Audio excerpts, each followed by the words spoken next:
Kompass bringt fremde Kulturen ins Rüebliland. Kompass, jetzt auf Kanal K.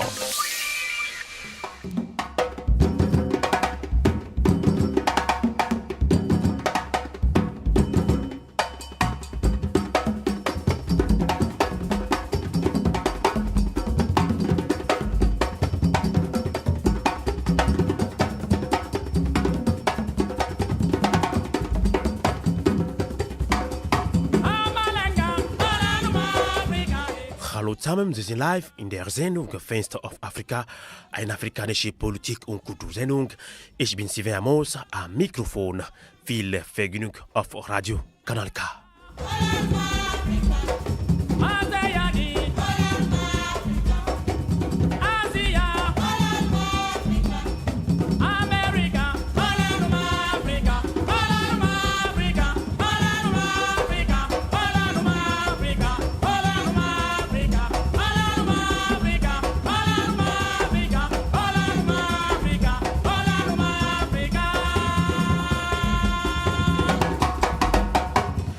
Bien, bonsoir Lomé, bonsoir Bangui, Pretoria, Accra, Abidjan, N'Djamena, Conakry, amis panafricanistes. Merci de choisir Radio Kanal K en ce moment même pour vous informer.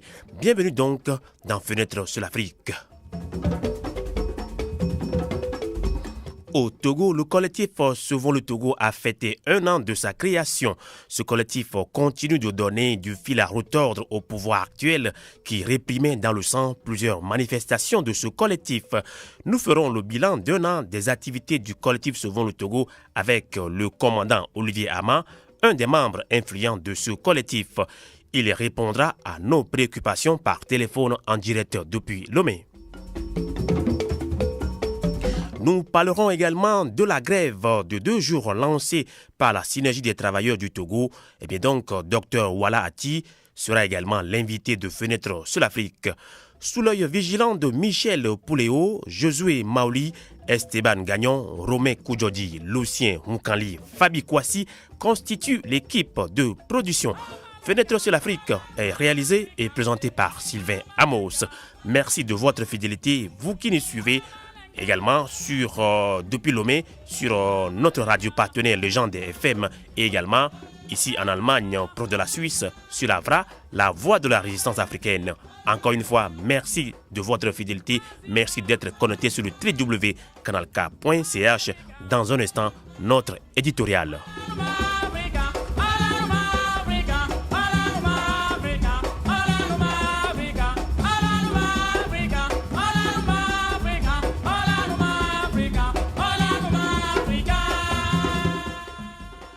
La justice togolaise est-elle crédible et indépendante? C'est la question que se posent beaucoup de Togolais. Elle est depuis quelques années au centre d'une vaste problématique, au milieu de nombreuses polémiques, et ceci au pas de botte du pouvoir, au lieu de protéger la veuve et l'orphelin. Elle, c'est la justice togolaise.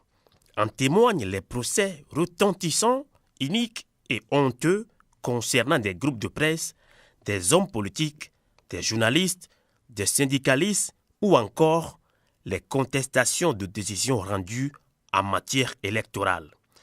Même les petits contentieux résultant des doubles ventes de terrain au Togo ne sont pas épargnés par l'instrumentalisation de la justice togolaise.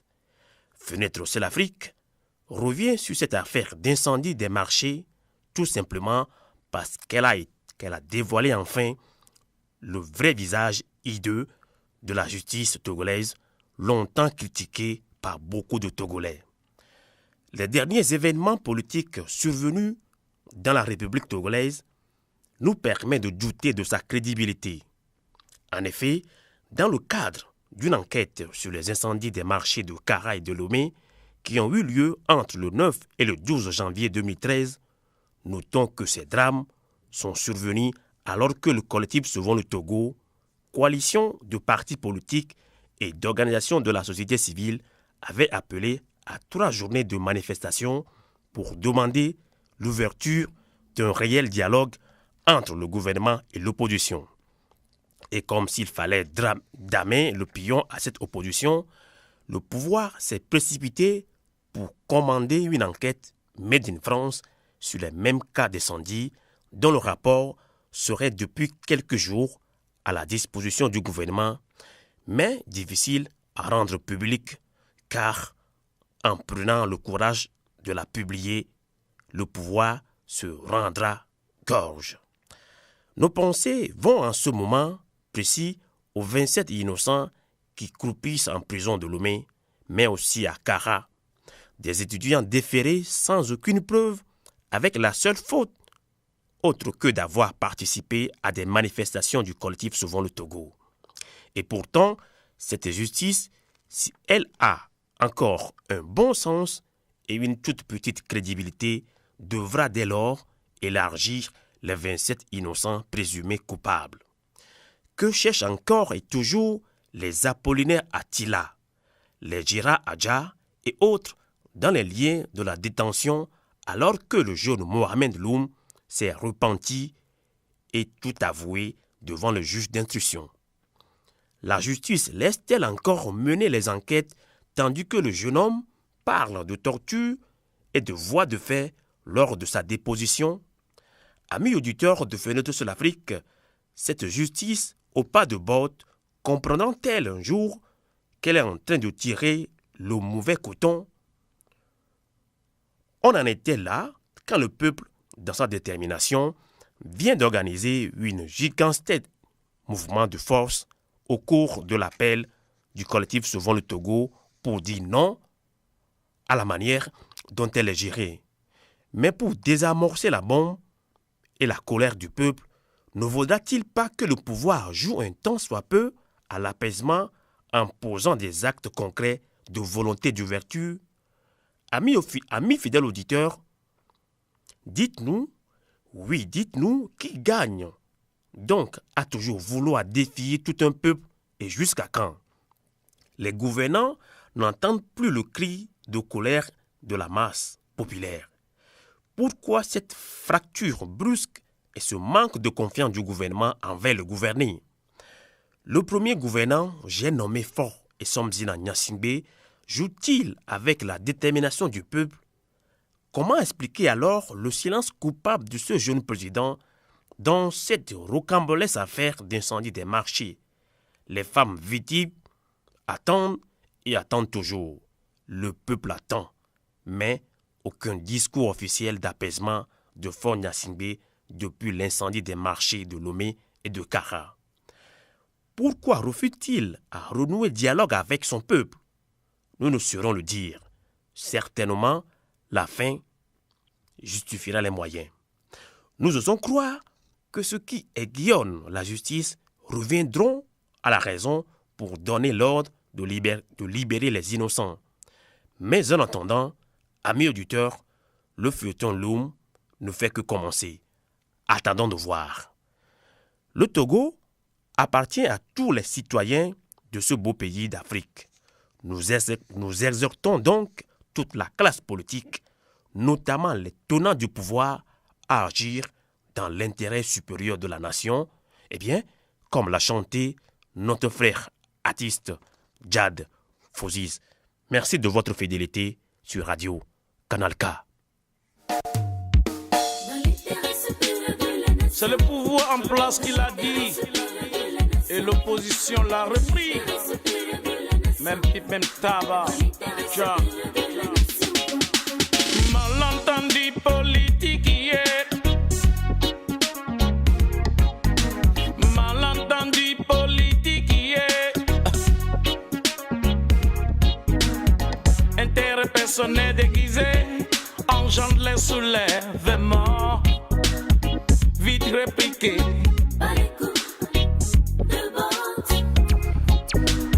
Vite répliqué. Ceux qui sont au pouvoir s'y accrochent. Et on essaie pourquoi.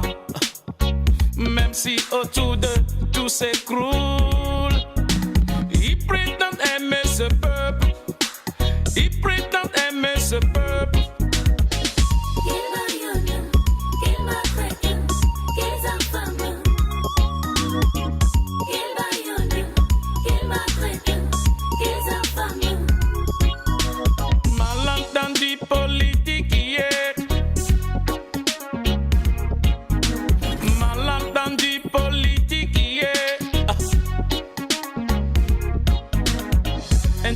personnel déguisé en gens les soulèvements.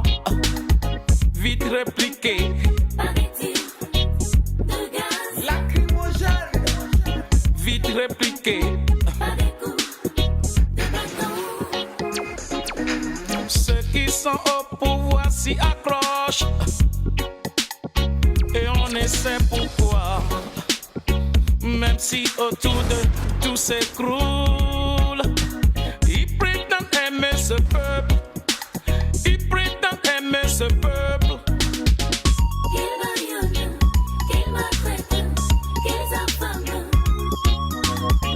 Qu'ils baillonnent, qu'ils maltraitent, qu'ils affament. Ils prétendent aimer ce peuple. Ils prétendent aimer ce peuple. Qu'ils baillonnent, qu'ils maltraitent, qu'ils affament. Qu'ils baillonnent, qu'ils maltraitent, qu'ils affament.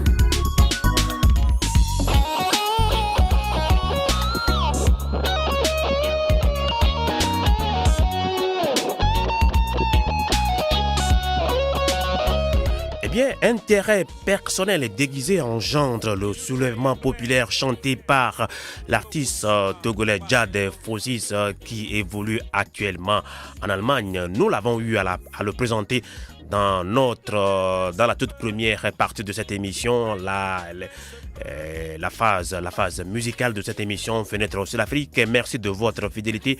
Nous allons prendre dans quelques instants notre correspondante Fabi Kwasi en direct depuis Lomé.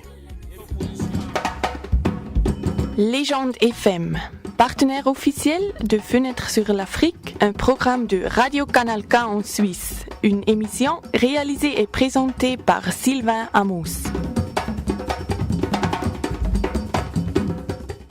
Fabi Kwasi, bonsoir. Sylvain Amos, bonsoir aux amis auditeurs.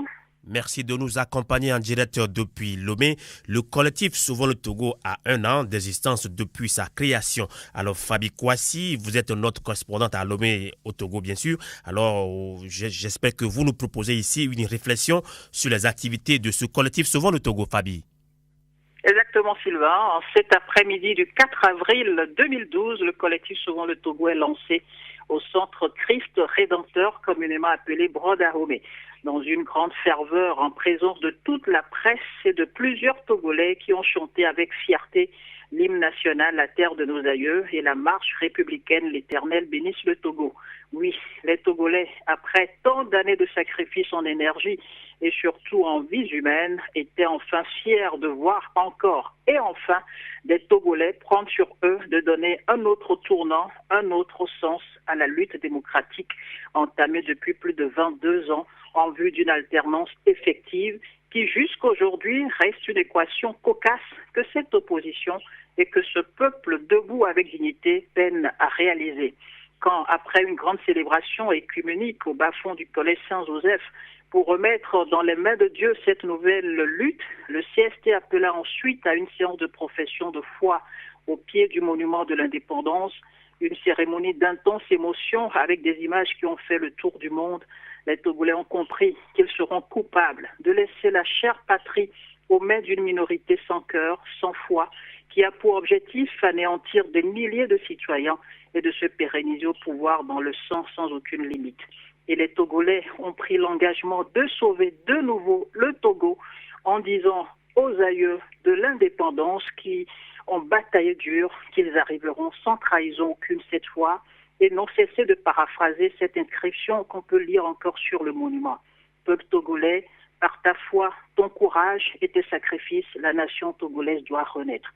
Après 1 an de parcours, le CST, le collectif Sauvons le Togo, a réussi fondamentalement à démontrer à la face du monde que le Togo reste une dictature féroce, autant sous Gnassingbé père comme sous le fils. La monstre mobilisation du 12 juin 2012, première manifestation grandeur nature du collectif, avec plus de 500 000 Togolais dans les rues, selon plusieurs observateurs, sonnera le glas d'un régime moribond et voyou qui ne respecte ni les tests de la République, ni la vie et la dignité de l'humain. Le collectif, en bref, a poussé fort Gnassingbé à révéler sa vraie face aux Togolais qui lui trouvait encore des circonstances atténuantes et au monde entier à qui il a réussi, grâce à son apparence d'homme calme et moderne, à dribbler. Car les objectifs de Gnassingbé II sont clairs. Rester au pouvoir éternellement avec des pratiques les plus odieuses. La falsification de l'histoire, le faux et usage de faux, une armée dressée pour tuer le peuple, une justice aux ordres pour étrangler les empêcheurs de tourner en rond et des amis d'hier, une administration clochardisée, une politique de violation des droits humains, de torture, de corruption, de pillage systématique des ressources érigées en mode de gouvernance, une vie princière avec des dépenses mirobolantes pendant que la population croupit dans la misère et qu'en ce 2013, dans les savanes, les enfants de ce pays ne connaissent pas le pain et se demandent si c'est une nourriture qu'on peut manger. Le collectif, avec sa dernière trouvaille labellisée les derniers tours de Jéricho, réussit donc à sortir Faure et son entourage de ses gonds et n'ont trouvé mieux que d'incendier comme de véritables sans-cœur des marchés de Lomé, de Cara et d'autres édifices encore, comme le soutient d'ailleurs la lettre du continent qui affirme que ce sont les proches du régime qui ont posé cet acte criminel. Qu'un pouvoir soit capable de tels actes criminels et d'autres de par le passé, qui sont finalement la marque de fabrique du régime, fait voir clairement que les Togolais sont sous l'emprise de véritables crapules qui n'ont que faire de respecter les principes fondamentaux de la vie. Mais le collectif Sauvons le Togo a 1 an et après. Comme les autres regroupements, les autres coalitions de l'opposition que les Togolais ont connues par le passé, le collectif Sauvons le Togo est tombé dans le piège sans fin des faux dialogues et des élections truquées.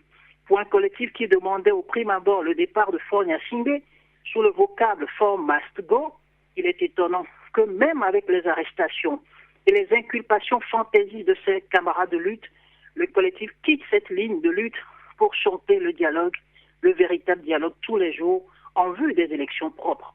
Pourquoi pas un dialogue pour négocier les conditions de départ de M. Gnassingbé Faure, qui boucle son second mandat en 2015, conformément à la Constitution de 92 votée par référendum par ce peuple à plus de 97%.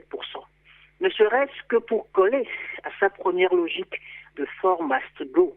Mais le CST, depuis que le pouvoir fait feu de tout bois pour organiser des élections, aux résultats déjà connus, semble pris au piège et réclame à corps et à cri un dialogue en vue de joute électorale pipée d'avance où les proches du pouvoir sont assurés d'une victoire volée, comme d'habitude au Togo.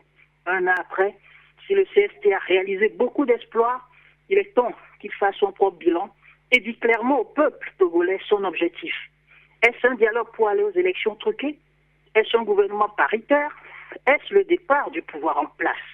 Quoi qu'il en soit, le peuple doit prendre ses responsabilités, faire savoir son désir profond à ceux qui sont au devant de la lutte, car il est clair que quelques postes de députés, après des élections législatives qui seront tout aussi antidémocratiques à en juger les premiers pas d'une commission électorale aux ordres, députés que Faure Gnassingbé peut révoquer d'ailleurs à tout moment, ne sont aucune solution pérenne à la crise et aux aspirations profondes des populations.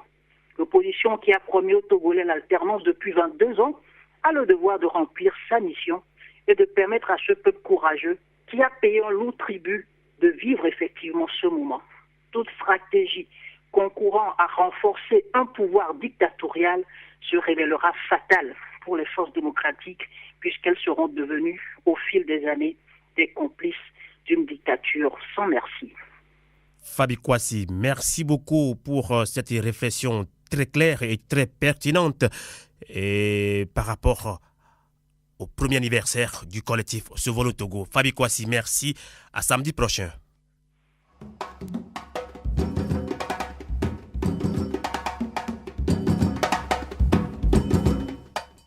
togocity.com, icilomé.com, cvu-togo-diaspora.org, mo5-togo.com, togo-online.co.uk sont nos sites d'information partenaires de Fenêtre sur l'Afrique. Fenêtre sur l'Afrique, la voix des sans-voix, la voix des opprimés. Eh bien, effectivement, nous sommes la voix des sans-voix, la voix des opprimés. Vous pouvez également réécouter nos émissions sur le togovie.com, un site purement consacré à l'actualité politique au Togo en vidéo. Vous pouvez également réécouter nos émissions sur le togovie.com ou tout comme également www.togo-actualité.com. Merci de votre fidélité dans cette émission Fenêtre sur l'Afrique.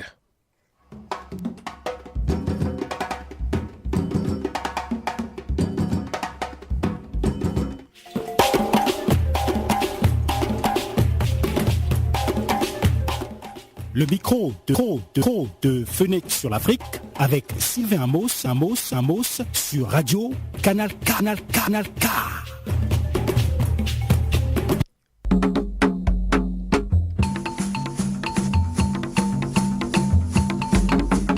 Au Togo, de l'Afrique de l'Ouest, ancienne colonie de la France indépendante depuis 1963, premier dans les nébuleux coups d'État monarchiques anachroniques depuis des lustres, il y a du chemin, beaucoup de chemin à faire pour la libération du peuple et le respect des droits de l'homme. Eh bien justement pour pallier à ces insuffisances en matière de liberté et du respect des droits de l'homme, est né il y a un an le collectif Sauvons le Togo. Ce collectif composé de cosmopolites provenant d'horizons divers, des partis politiques, des associations de défense des droits de l'homme et de la société civile, même des anciens militaires réformés, ne cesse de battre le pavé depuis sa création et de revendiquer plus d'espace, de liberté pour le citoyen togolais.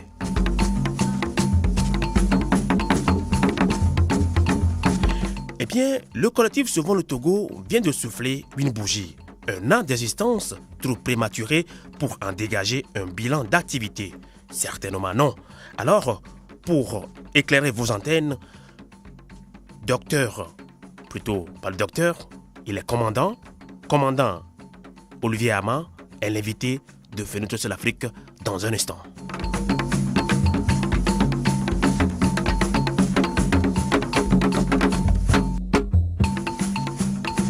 Commandant Olivier Ama, bonsoir. Bonsoir, monsieur Amos. Oui, Sylvain Amos, depuis la Suisse, bienvenue dans ce programme Fenêtre sur l'Afrique depuis Lomé. Vous êtes le président de la Civito, association des victimes de la torture au Togo. Vous êtes également membre du collectif Sauvons le Togo, qui vient de souffler un an. Et puis, c'est depuis le 4 avril dernier. Hein. Alors, quel bilan peut-on faire du parcours de ce collectif Sauvons le Togo? Merci, Sylvain, pour cette question. Vous savez, le bilan du collectif Sauvons le Togo est très positif. Nous le disons comme ça parce que, vous savez, la première chose que le collectif a fait depuis sa création, c'est de contribuer à sortir la peur de l'esprit des Togolais. Vous savez, les Togolais ont toujours peur de ce régime. Donc, avec le CST, on est arrivé à dissiper cette peur sur toute l'étendue du territoire, même au niveau de la diaspora. Ensuite, avec le CST, nous avons réussi à empêcher les élections qui étaient prévues pour le mois d'octobre dernier. Nous avons réussi à empêcher ces élections qui étaient déjà programmées, bâclées, des élections frauduleuses qui étaient déjà programmées. Nous avons réussi à les empêcher. Même aujourd'hui, je dirais que la CENI vient d'annoncer un report du recensement dans la zone sud. Le CST a relevé toutes les défaillances et tous les couacs qu'il a remarqué au cours du recensement qu'on a fait dans la zone 1. Donc, cela a contribué à amener la CENI à réfléchir.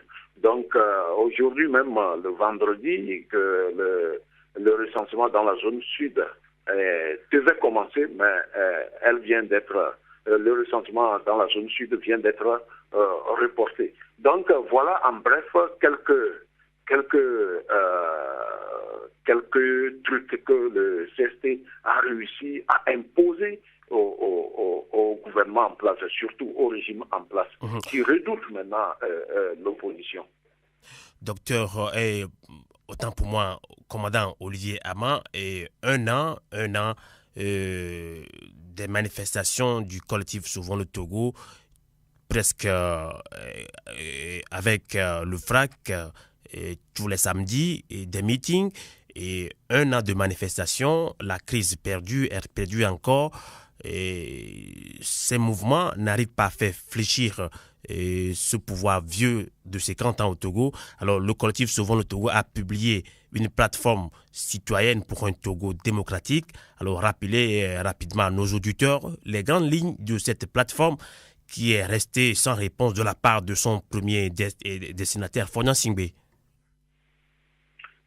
Vous savez, le 4 avril 2012, le CST a mis sur pied une plateforme pour un Togo démocratique avec des grandes lignes comme la transparence des élections pour qu'on arrête le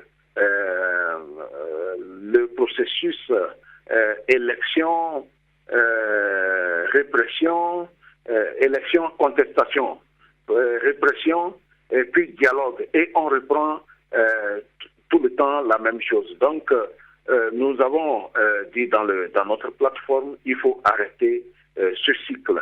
Et ensuite, le CST aussi a relevé qu'il faut absolument qu'on revienne sur la constitution que tous les Togolais ont approuvée en l'an 92, à savoir le retour aux élections à 2 tours, le retour aussi à 2 mandats présidentiels. Après 2 mandats, vous faites bien ou mal, vous devez partir. Donc voilà ce que le CST a mis sur pied dans la plateforme. Ensuite, les questions des droits de l'homme, surtout. Vous savez, depuis un certain moment, les gens ont pensé qu'avec le jeune nouveau président, on allait faire des progrès en matière des droits de l'homme. Mais l'on a remarqué que en début 2006, il avait fait semblant de respecter les Togolais. Mais juste après 2006, 2007, 2008, les violations des droits de l'homme ont repris bel et bien au Togo. Et cela a amené à arrêter certaines personnes dans une affaire qui n'est pas claire de coup d'État de 2009. Et à partir de là, on a eu encore à enregistrer des violations systématiques des droits de l'homme. Ça a continué en 2010, après les élections présidentielles frauduleuses, et ça a continué aussi en 2011, 2012, et malgré le passage du Togo devant le comité contre la torture, nous venons d'enregistrer encore des cas de torture avec l'arrestation de nos frères de lutte avec les affaires des incendies des 2 grands marchés. Voilà, les questions des droits de l'homme sont revenues en force dans la plateforme. Voilà, en bref, quelques grandes lignes que nous avons mises sur pied dans la plateforme. Merci. Commandant Olivier Ama, vous avez fait une marche ce jeudi pour célébrer ce premier anniversaire du collectif Sauvons le Togo, mais aussi pour exiger la libération de vos camarades de lutte embastillés justement dans l'affaire des incendies des marchés au Togo. Obtiendrez-vous gain de cause, commandant Olivier? Oui, nous sommes convaincus que nous allons avoir gain de cause puisque l'épine dorsale de cette affaire, de ces accusations, à savoir Mohamed Loum, alias Tometi Toussaint, vous savez, et tout ce qu'on lui a proposé après les traitements dégradants inhumains, on lui a proposé des choses et il a marché. Aujourd'hui, devant les juges et devant ses avocats, il a pratiquement jeté l'éponge et il a commencé par dire la vérité. Alors, nous estimons que tout ce qu'il est en train de dire aujourd'hui, cela disculpe directement tous ceux qui sont inculpés dans cette affaire. Donc, il va falloir libérer les gens. Et nous sommes dans l'espérance que dans les jours qui viennent, ceux qui sont enfermés actuellement au niveau de la gendarmerie seront libérés. Au cours de la marche d'hier aussi, nous l'avons demandé solennellement parce que vous savez, d'abord il a dit qu'il a été torturé, c'est-à-dire il a subi des traitements inhumains et dégradants. Donc, nous avons demandé au juge d'ouvrir immédiatement une enquête. Parce que quand vous prenez la convention contre la torture que le Togo a ratifiée en 1987, quand quelqu'un déclare qu'il est torturé, il faut absolument ouvrir une enquête. En son article 10, cette convention, dans son article 10, stipule qu'il faut immédiatement ouvrir une enquête et protéger cette personne qui est en train de déclarer qu'elle est torturée. Bon, nous l'avons fait et le HCDH à Lomé ici, à savoir le Haut Commissariat des droits de l'homme des Nations Unies, a protégé Mohamed Loum. Ce commissariat a intervenu pour faire sortir Loum des mains des gendarmes, que Loum accuse de tortionnaire. Donc, on l'a transféré en prison et il est actuellement protégé et soigné. Donc, nous demandons que l'enquête soit ouverte. Mais jusqu'à présent, comme vous connaissez les habitudes au Togo, on fait semblant de ne pas entendre, mais nous allons toujours persister pour que cette enquête soit ouverte et que ce rapport ne soit pas traficoté comme le rapport de la CNDH de M. Kounté. Commandant Olivier Ama, et vous êtes une association à Civito, une association de défense des droits de l'homme. Alors, à partir du moment où c'est un responsable du collectif Sauvons le Togo dont vous êtes membre, et ces responsables du CST sont inculpés dans cette fameuse affaire d'incendie des marchés, et le jeune Mohamed Loum qui affirme avoir été torturé lors de sa déposition, êtes-vous prêt à mener des actions concrètes pour son élargissement ou encore l'annulation pure et simple de son procès? Nous sommes déjà en train de mener des actions au niveau de l'OMCT, c'est-à-dire basé à Genève. Nous avons envoyé des documents, surtout des informations à l'Organisation mondiale contre la torture. Nous avons mis en alerte l'Amnesty International et d'autres organisations de défense des droits de l'homme et surtout celles qui s'occupent du cas particulier de la torture. Donc, nous avons signalé cela sur le plan international et sur le plan national. Nous sommes en train de faire pression sur le HCDH pour qu'il aussi prenne des dispositions pour faire pression sur les autorités judiciaires en vue d'ouvrir une enquête. Dès maintenant, vous savez, nous l'avons déjà pris en compte au niveau de notre association. Il est en même temps, il devient, en attendant que les enquêtes soient menées et conclues, il devient membre. Et si je le dis parce que je sais comment ça se passe. Quand dans des affaires de grande envergure ou dans des affaires sensibles, quand certaines personnes sont arrêtées, on ne cherche même pas à comprendre. Nous savons ce qu'ils subissent jusqu'aux déclarations, surtout sur les médias d'État. Nous savons comment les choses, les autorités de sécurité, nous savons comment ces autorités manipulent les choses, et surtout dans de grandes affaires qui penchent surtout vers l'opposition au Togo. Vous savez, ce régime et sa sécurité, surtout une partie de sa sécurité, et chaque jour que Dieu fait, ils font en sorte que tout ce qui peut être mauvais, ou tout ce qui peut contribuer à anéantir l'opposition, c'est leur œuvre. Et nous sommes aussi vigilants, nous sommes aux aguets. À tout moment, nous dénonçons leur manière de faire. Et aujourd'hui, ils sont coincés.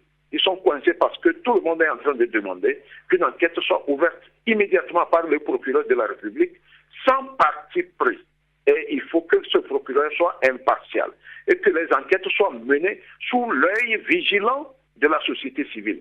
Nous l'avons demandé avec des communiqués pour que demain qu'on ne dise pas qu'il n'y a pas eu de torture. Nous savons que la torture, elle existe, elle existe encore malgré nos efforts de chaque jour. La torture continue et je pense et je le dis à haute voix que le régime tire profit de ces actes de torture parce que, vous savez, les actes de torture maintiennent la population dans la peur et tout le monde a peur de ceux qui torturent. Et je pense qu'avec la création de la SWITO, nous sommes en train de dissiper cela. C'est pourquoi certaines personnes, dès lors qu'elles sont torturées, dénoncent en même temps, ou soit en enquête préliminaire, ils dénoncent la torture, ou devant les juges, les gens le font. Entre-temps, cela ne se faisait pas parce que les gens avaient peur même de parler de la torture. Aujourd'hui, les gens en parlent et nous sommes vraiment très contents de cela. Il faut que les Togolais se réveillent, il faut que les Togolais ouvrent les yeux pour que tout ce qui est mauvais, tout ce qui est du côté du régime, toutes les animosités du côté du régime, il faut que cela soit éradiqué dans notre pays. Et nous sommes prêts à continuer ce combat. Absolument. Commandant Olivier Ama, revenant encore une fois sur les activités du collectif Sauvons le Togo, qui a actuellement 1 an depuis le 4 avril dernier. Alors, une question très importante pour beaucoup de Togolais qui aspirent pour le changement démocratique au Togo et également pour la diaspora togolais qui nous suivent actuellement sur le www.canalk.ch. Alors, difficile de vous lire depuis un certain temps. Et que veut concrètement le collectif Sauvons le Togo? Le dialogue, les élections ou le départ de Fonia Singbe, commandant Olivier Ama? Merci pour cette question vraiment pertinente. Vous savez, les gens peuvent penser que nous sommes en train de divaguer. Non, nous ne divaguons pas. Nous savons ce que nous cherchons. Qui dit élection, que les élections soient transparentes. Et que tout le monde doit savoir, tous les Togolais doivent le savoir. Si aujourd'hui les élections sont transparentes au Togo, cela aboutira au départ des forts. Ça, nous sommes sûrs. Parce qu'aucune élection dans notre pays n'a été gagnée par ce régime en place. Je le dis parce que j'en sais beaucoup de choses. Encore, si c'est le dialogue, s'il faut aller au dialogue aussi, c'est pour que ceux qui sont en face reconnaissent qu'aujourd'hui, ils ne sont plus, ils ne sont pas populaires, ils sont vraiment vomis par la majorité de la population togolaise. Et il faut qu'au cours de ce dialogue, qu'eux-mêmes qu'ils fassent le constat et qu'ils négocient vraiment leur sortie. Voilà. Et dans ce dialogue aussi, il sera question de discuter des élections transparentes et puis des mandats présidentielle et puis le mode de scrutin dans notre pays. Et tout cela aussi aboutira au départ de ce régime. Mais si nous allons dans les meetings, et des fois nous crions que nous voulons le départ de Faure, et nous voulons lui dire qu'aujourd'hui, il n'est plus l'homme idéal pour notre pays. Il faut que les gens reconnaissent cette réalité. Vous savez, c'est un président qui ne s'occupe même pas de son peuple. Il ne s'occupe même pas de sa population. Vous savez, sur tous les plans, le Togo est au rouge.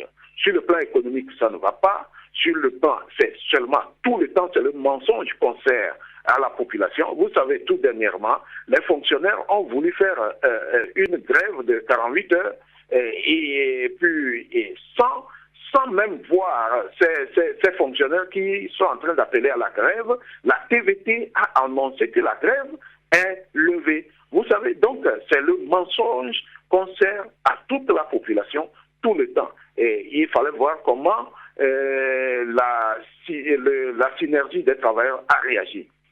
Vraiment, voilà, donc, c'est des choses qu'il faut absolument éradiquer dans notre pays. Et je pense que toute la population togolaise, la population dans son ensemble veut le changement et il faut vraiment optimiser nos chances.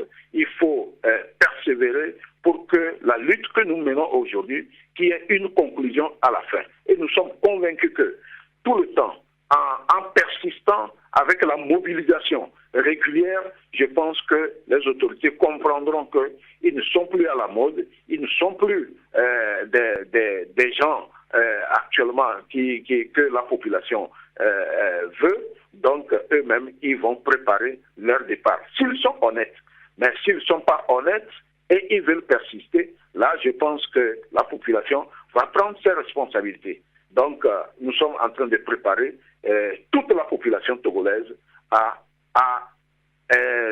s'approprier la lutte pour le changement. Donc, que personne ne pense que nous sommes en train de mélanger les pinceaux. Nous savons ce que nous cherchons. Justement,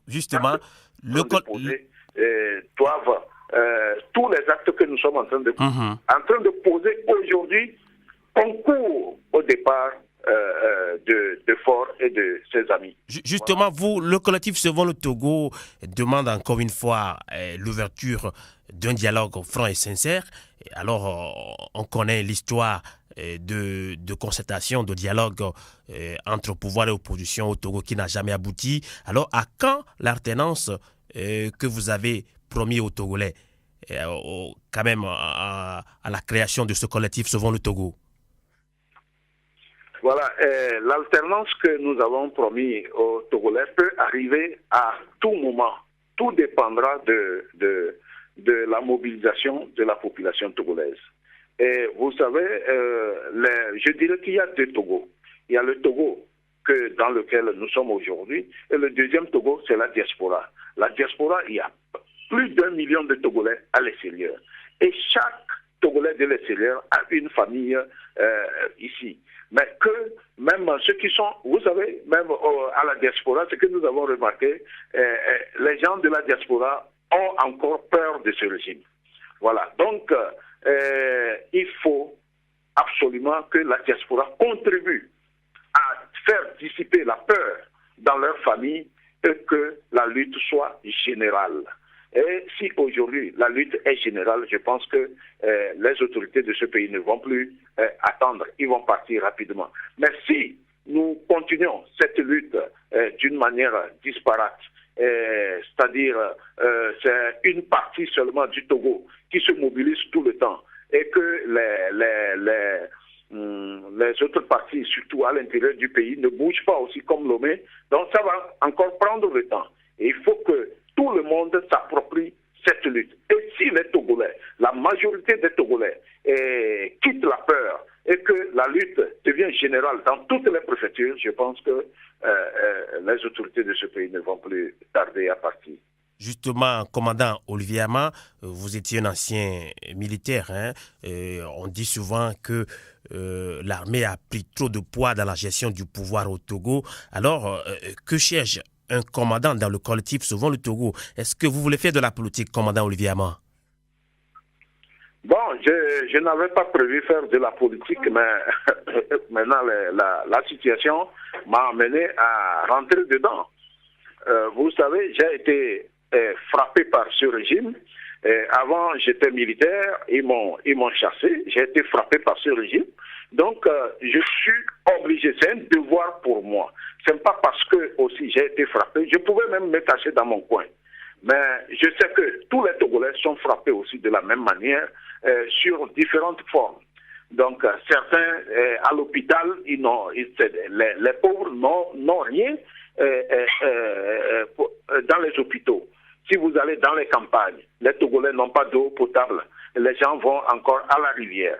Si vous allez chez les paysans, ils n'ont pas de matériel pour cultiver. Et ils sont encore avec les roues, le matériel de 1900, de l'ancien temps. Donc, sur le plan agricole, rien ne progresse. Sur le plan économique, si vous êtes un homme d'affaires, vous n'êtes pas dans le parti du président de la République, on ne vous donne pas les marchés. Donc, on ne vous considère même pas que vous êtes un Togolais et que vous avez droit aussi au partage des richesses nationales. Devant toutes ces injustices, je suis aussi un Togolais et je réfléchis devant toutes ces injustices. Je me suis lancé aussi dans la bataille pour lutter pour un bien-être pour mes concitoyens. Mais à la fin, moi, ce n'est pas un gain qui me préoccupe. Il faut absolument que tous les Togolais aient de quoi vivre, tous les Togolais soient considérés, soient respectés. Même si vous êtes du parti d'opposition, vous avez le droit aussi d'avoir des marchés et de construire le pays. Donc, devant toutes ces injustices, je me sens obligé de me lancer dans la bataille pour chercher aussi le changement que les Togolais cherchaient depuis. Même quand j'étais dans l'armée, vous savez, si aujourd'hui je suis rentré dedans, c'est parce que j'étais pressenti, même étant dans l'armée, étant dans la gendarmerie, je sentais ce besoin du peuple togolais. Mais j'avais les mains liées. Aujourd'hui que le sort a voulu que je sois au dehors, donc je me suis aussi lancé dans ce combat pour la libération de la population de togolaise. Et je suis convaincu qu'au sein de l'armée, il y en a encore, il y en a plein, mais les gens se disent, si aujourd'hui je parle et on me renvoie, qu'est-ce que je peux faire comme travail? Donc nous sommes en train de nous débrouiller aujourd'hui pour vivre. Et les autres qui sont dedans, peut-être ils n'ont pas. Ils ne savent pas ou ils ne peuvent pas penser qu'en sortant de l'armée, ils peuvent vivre. Donc, ils y restent et puis, bon, ils avalent, je pense, ils avalent ce qu'ils pensent comme ça sans pouvoir les extérioriser. Alors, donc, ils sont dedans et ils ne disent rien, mais au fond d'eux, ils veulent aussi les changements. Puisque eux aussi, ils souffrent au même titre que la population. Justement, commandant Olivier Ama, pourquoi justement l'armée a pris trop de poids dans la gestion du pouvoir au Togo? Bon, l'armée a trop de poids. Vous savez, le président qui a régné pendant 38 ans était militaire. Donc, il s'est penché beaucoup vers l'armée. Et surtout quand il était en difficulté en 90, il a recruté des gens qui sont pour lui. Il les a recrutés beaucoup dans l'armée pour vraiment protéger son régime, parce que lui-même, il n'avait pas l'intention de quitter, parce qu'il avait peur de la justice. La façon dont la conférence nationale l'a ébranlé, et il a pris des dispositions. Donc, il a mis les moyens, l'argent, la sueur des Togolais, l'argent que les Togolais engrangeaient au niveau du trésor public, il a mis une grande partie de cet argent pour développer la machine militaire pour se protéger.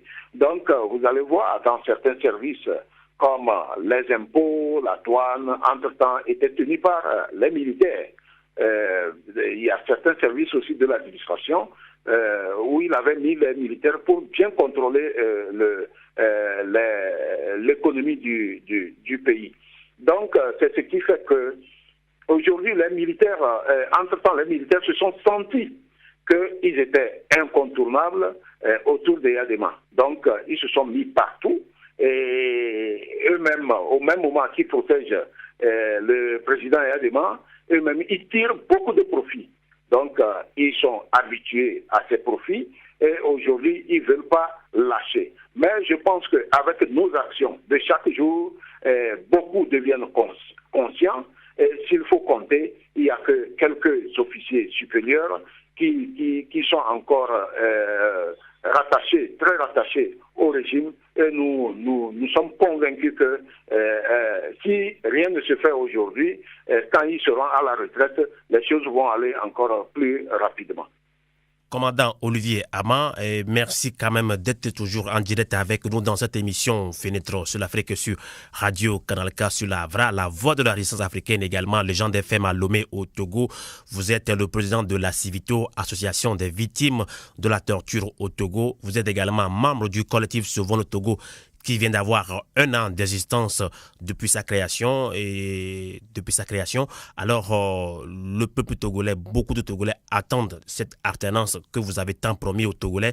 On a vu ces derniers temps, pendant les manifestations du collectif Sauvons le Togo, que des citoyens cotisent pour soutenir la lutte démocratique au Togo.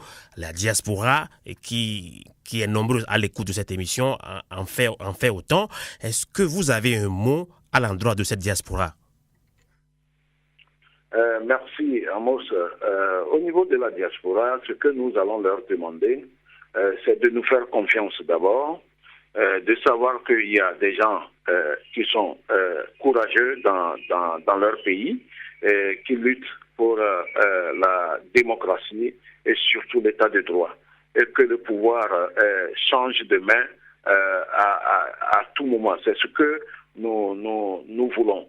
Nous voulons que un homme de Dapaon demain puisse être aussi président, et après un homme de Tchélier puisse être aussi président, un homme d'Atakwame, ainsi de suite, pourvu que cette personne ait une carrure nationale. Donc, au niveau de la diaspora, nous sommes sur le terrain, nous nous battons sous le soleil tout le temps. D'abord, s'ils ont confiance en nous, il faut absolument qu'ils nous aident. Qu'ils nous aident parce que, vous savez, le régime en place fait tout possible pour nous empêcher d'avoir les moyens financiers et de continuer la lutte. Ils sont toujours dans l'espérance que nous allons nous décourager et abandonner la lutte. Et ils font tout pour nous sevrer des ressources financières pour nous décourager. Mais avec le CST, nous n'avons pas de moyens financiers. Mais nous continuons avec les moyens de bord. Vous savez, ce que UNIR peut faire avec 100 millions, nous, au Togo, nous le faisons avec 100 000 francs CFA. Vous savez, pour la mobilisation, c'est la sonorisation et puis le paiement du stade ou bien de l'endroit où nous allons nous rassembler, et puis de l'eau pour les marcheurs, etc. Nous ne donnons pas l'argent aux gens avant de sortir, comme UNIR le fait. Pour UNIR, il faut donner 2 000 jusqu'à 5 000 francs à chaque manifestant avant qu'il ne sorte. Donc, nous demandons un soutien du côté de la diaspora. Vous savez, on dit le nerf de la guerre, c'est l'argent. Si nous avons beaucoup d'argent, comme le vieux Handok Bonnet, là, il a dit la fois dernière sur une radio, que s'il avait et la moitié de la richesse de quelqu'un qu'il a cité, et il donne 3 jours à ce régime et le régime va partir. Voilà, nous avons besoin des moyens financiers et je suis certain qu'avec la diaspora, ils peuvent nous aider. Ils peuvent nous aider s'ils sont unis. Ils peuvent nous aider s'ils s'entendent à travers tous les pays qui regorgent de beaucoup de Togolais. S'ils s'entendent, ils peuvent s'unir sur le plan financier aussi, sur le plan financier, pour booster vraiment notre lutte pour la libération de notre pays. Absolument. Merci infiniment, commandant Olivier Ama, de nous avoir accompagnés en direct depuis Lomé. Bonsoir chez vous.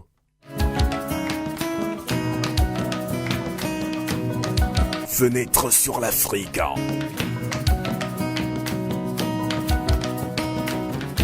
Interview, analyse, débat sur la situation politique et culturelle africaine sur Radio Canal K.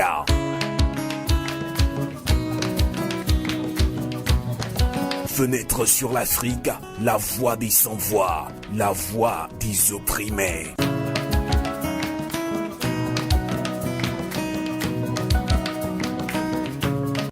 Merci d'être toujours connectés sur le www.canalk.ch. Nous restons toujours au Togo et effectivement, les travailleurs togolais en ont également le ras-le-bol. La synergie des travailleurs du Togo STT a organisé ou a marqué une grève de 48 heures. Et pour plus d'explications, nous avons également en ligne en direct depuis Lomé Dr Atiwala pour nous éclairer. Nous l'accueillons tout de suite. Dr Atiwala, bonsoir. Bonsoir aux auditeurs de Radio Canal K. Merci beaucoup, Dr Ati, de nous accompagner en direct depuis Lomé. Vous êtes vice-président de la Synergie des travailleurs du Togo, STS, je pense, qui porte depuis plusieurs semaines déjà les revendications des travailleurs togolais. Alors, pourquoi une telle synergie? Quel est son objectif malgré l'existence des centrales syndicales qui semblent bénéficier d'une oreille attentive auprès des autorités togolaises? Docteur Atiwala. Oui, la synergie des travailleurs du Togo STT est née au lendemain de l'adoption de la loi portant statut général de la fonction publique. Et l'adoption de ce texte, nous l'avons dit assez, c'est un pas important pour les fonctionnaires, mais seulement cet acte n'a pas été accompagné d'éléments sur lesquels les fonctionnaires voulaient s'appuyer pour voir leurs conditions de vie et de travail s'améliorer. Cela donc a conduit à une crise sociale que nous vivons depuis bientôt 3 mois. La grogne qui caractérise les agents publics s'explique par le fait que la grille n'a pas été changée et que la valeur indiciaire n'a pas bougé. Alors, ce mouvement a été créé pour être une sentinelle, pour être un groupe de pression sur les centrales syndicales pour que les conditions de travail, de vie des agents publics puissent s'améliorer. Alors, nous n'avons en aucun moment dit que la synergie prétendait ou voulait être une centrale. Alors, nous avions dit au départ donc que nous allons être une sentinelle ou un groupe de pression pour aider nos camarades des autres centrales syndicales pour que la lutte soit efficace. Alors, nous n'avons pas été compris puisque nous avons dans un premier temps discuté avec eux, les responsables des centrales syndicales. Certains nous ont dit qu'ils n'étaient pas du tout concernés par les revendications des travailleurs et c'est à partir de là que les divisions se sont davantage marquées. Donc vous comprenez bien que les fonctionnaires à la base veulent être associés à toutes les décisions qui seront prises en leur faveur. Et c'est cela qui a conduit aux mouvements sociaux que nous avons connus dans notre secteur ces derniers jours. Justement. Docteur Atiwala, vous avez lancé une grève de 72 heures il y a à peu près un mois. Vous avez reconduire une autre de 48 heures qui vient de se terminer. Alors pourquoi ce mot d'ordre et quel bilan peut-on faire de ces 48 heures de grève, docteur Atiwala? Je voudrais rappeler qu'avant que nous arrivions à la première grève aux dates des 4, 5 et 6 mars 2013 dernier, nous avions écrit plusieurs fois au gouvernement, relancé plusieurs fois, et dans chacune de nos correspondances, nous avons insisté sur une plateforme qui regroupait 8 points.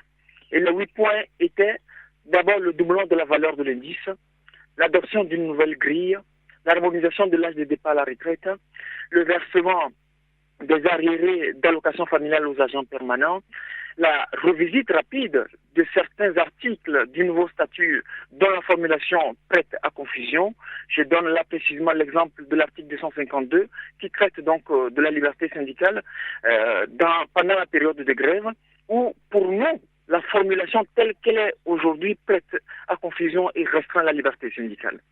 Alors, les autres points étaient donc le relèvement donc de l'indemnité ou bien de l'allocation familiale par enfant à 10 000 francs CFA, l'instauration et le paiement d'une indemnité de transport aux agents publics à hauteur de 30 000 francs CFA par mois, la réinstauration de l'indemnité de départ à la retraite qui entre-temps avait été coupée à nos aînés qui partaient à la retraite.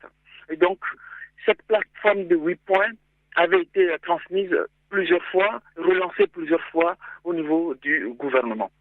Alors, c'est donc le fait que nous n'avons pas eu oreille attentive auprès des autorités que nous étions obligés de faire la grève aux dates des 4, 5 et 6 mars dernier. Alors, nous étions dans l'espoir qu'après cette première grève, nous prendrions langue avec le gouvernement, mais malheureusement, ça n'a pas été le cas. Malgré les multiples contacts informels qui ont eu lieu, la synergie n'a toujours pas été reconnue comme étant un courant légal, et c'est ce qui a fait que les discussions n'ont jamais été ouvertes avec nous. Nous étions alors obligés, après un préavis de 10 jours, ajouté 5 jours par après, de déposer une autre grève pour les dates des 4 et 5 avril dernier. Justement, docteur Atiwala, est-ce que cette grève, elle est bien suivie, elle est très suivie par les travailleurs?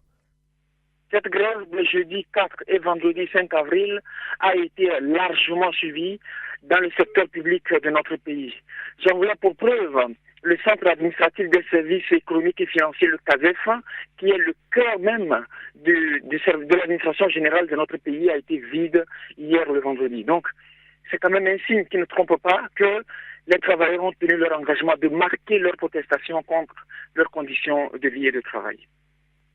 Les autorités semblent jouer au sourd, et tout en clamant que vos revendications sont légitimes.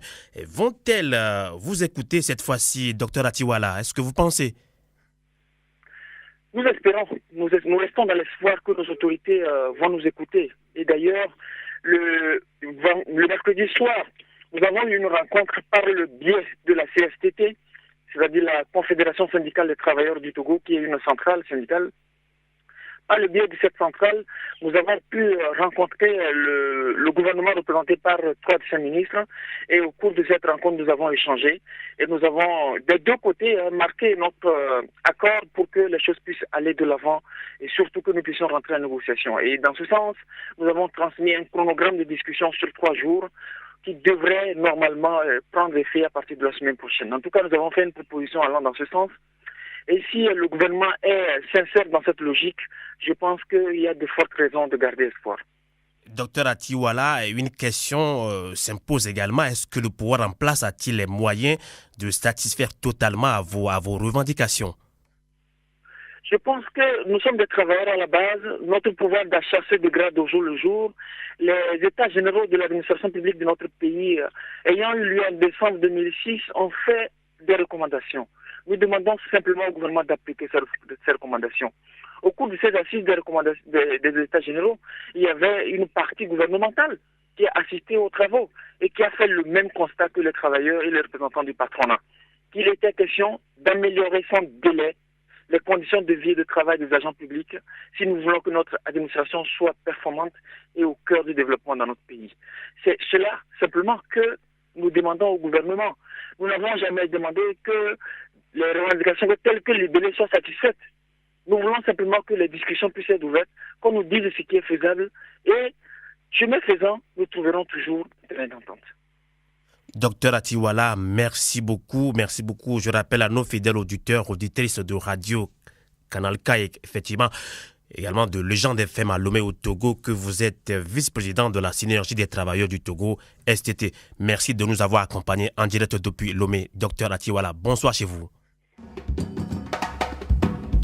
Légende FM, partenaire officiel de Fenêtre sur l'Afrique, un programme de Radio Canal K en Suisse. Une émission réalisée et présentée par Sylvain Amos.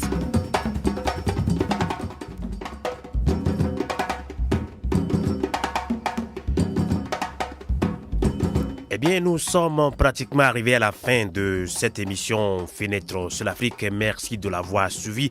Et comme je le disais, vous pouvez réécouter cette édition du 6 avril sur nos sites internet partenaires comme le 3xw.letogovie.com où vous retrouverez toutes les actualités politiques en vidéo. Vous retrouverez également aussi nos éditions sur ce site, letogovie.com.